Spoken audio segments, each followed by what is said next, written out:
Welcome! Today, we're diving into LinkedIn's latest messaging update and how you can quickly find the InMail focused messages section on your PC.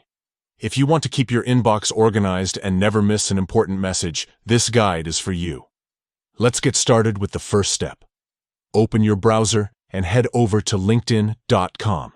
Make sure you're logged into your LinkedIn account so you have access to all the latest features.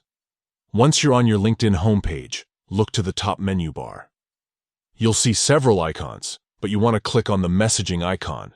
It looks like a speech bubble. This is your gateway to all your LinkedIn conversations. After clicking the messaging icon, your inbox will appear.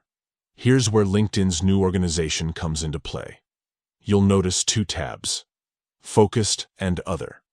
The Focused tab is where LinkedIn places your most relevant and important messages, usually from people you know, your connections, or messages that the platform's AI thinks matter most to you. Click on the Focus tab to filter your inbox and see only those prioritized conversations. This helps you avoid the clutter and ensures you're not missing out on key opportunities or updates. Now, to find your InMail messages within the Focused section, look for the option to filter or sort your messages. Click on the section or filter labeled InMail.